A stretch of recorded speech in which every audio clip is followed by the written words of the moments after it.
नमस्कार, बहुत स्वागत है आपका आश्रम यूट्यूब चैनल पर। आज हम ये जानने का प्रयास करेंगे कि किस दिशा में सोने से हमें अत्यधिक लाभ होता है और किस दिशा में तो बिल्कुल नहीं सोने चाहिए। कभी कभी होता क्या है कि हमारा जब घर बनता है तो वो बिल्कुल उत्तर दक्षिण पूरब पश्चिम दिशा के सापेक्ष नहीं होता है। वो कभी कुछ ऐसा होता है कि रोड हमारा जब तिरछा है तो उसके अनुसार लोग घर बना लेते हैं, तो घर भी तिरछे हो जाते हैं, तो उसमें दिशा का भ्रम हो जाता है कि आखिर हम सोएं कैसे।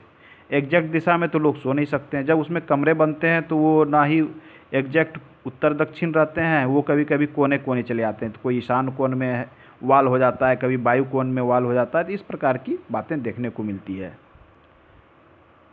जैसे मान लिया जाए आपका जो घर है, आपकी जो प्लॉट है आपका, वो कुछ इस प्रकार से है कि ये एग्जैक्ट रूप से इसमें जब पूर्व को हम देखते हैं या पश्चिम को देखते हैं तो ये हमारा कॉर्नर के सापेक्ष आ रहा है, ये कॉर्नर के सापेक्ष। उत्तर दक्षिण भी कॉर्नर के सापेक्ष आ रहा है। तो इसमें किस दिशा में हमारा सर करना उचित होगा या किस दिशा में हम सो सकते हैं, क्योंकि इसमें जब भी कमरे बनेंगे तो वो कमरे लोग के जो बन जाएंगे हमारे, मान लीजिए हम यहाँ से कमरा इसमें बनाते हैं इस प्रकार से, तो ये कमरे कुछ इस प्रकार बन जाएंगे। इसमें हमारा कोई भी वाल जो है वो पूरब की ओर नहीं होगा, कोई भी वाल जो है घर का वो एग्जैक्ट दक्षिण की ओर नहीं होगा।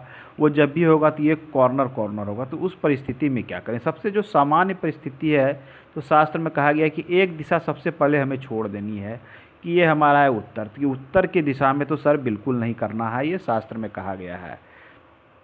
अब सबसे जो परफेक्ट दिशा है उसकी बात की जाती है, तो वो है हमारा ये दक्षिण दिशा और ये पूर्व दिशा है, कि ये दो दिशा में आप अपने सर को करके आराम से निद्रा ले सकते हैं। ये आपके शरीर के लिए, स्वास्थ्य के लिए, आपके भाग्य के लिए, धन के लिए, संपत्ति के लिए सबसे ज़्यादा उपयुक्त है। क्योंकि जब आप पूर्ण रूप से निद्रा लेते हैं, आपके अंदर में एक सुबह एक नई किरण सी आती है, नई ऊर्जा सी आती है, नए कार्य करने की उत्साह आती है।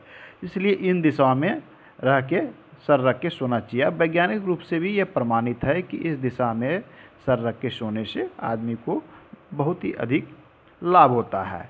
अब तो ये हो गई, ये सामान्य से नियम है कि अगर आप नहीं सो सकते हैं किसी कारणवश, तो आप पश्चिम की तरफ, ऐसे तो सोना नहीं चाहिए, लेकिन आप इस, अगर ऐसी व्यवस्था नहीं बन सकती तो यहाँ भी सर किया जा सकता है, लेकिन इस दिशा में सर बिल्कुल नहीं रखा जा सकता है।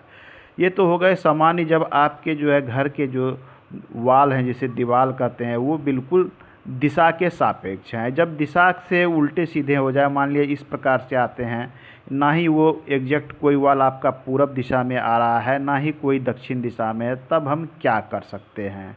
तो ऐसी परिस्थिति में करना है क्या है, आप एक दिशा तो कट गया कि हम इस दिशा में, उत्तर दिशा में तो बिल्कुल नहीं सो सकते हैं। तो आप क्या, ईशान की ओर मान लिया जाए आपके पूरब, तो आप इस तरफ सर कर सकते हैं, माने ईशान कोण में सर करके आप बिस्तर इस प्रकार से लगा सकते हैं।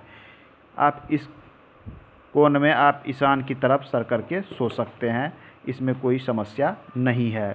दक्षिण की ओर सोना हो तो आप नैऋत्य की ओर सर करके, अगर आपके घर का दीवार इस प्रकार से है कि ये आपका कमरे का वाल बन रहा है, तो आप इसकी ओर सर करके सो सकते हैं, इसमें कोई समस्या नहीं है। ये दो परफेक्ट माने जाते हैं। अब है कि हम आग्नेय कोण, हाँ इधर भी आप सो सकते हैं, लेकिन आपको प्रयास करना है या तो इस कॉर्नर में आप सर कर लें या फिर इस दिशा में आप सर कर लें। अगर जब दक्षिण और पूरब सर करना संभव ना हो, तब की बात मैं कर रहा हूँ। अब है कि इसके बाद क्या है, वायु कोण और आग्नेय कोण।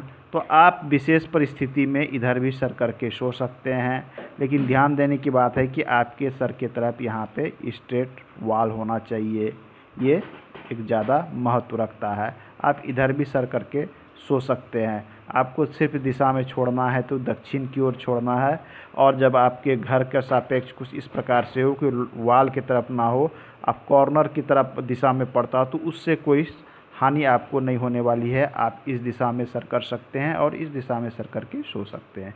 तो आज के अंक में इतना ही, मिलते हैं अगले अंक में, पुनः बात करेंगे, नए विषय को सीखेंगे। धन्यवाद।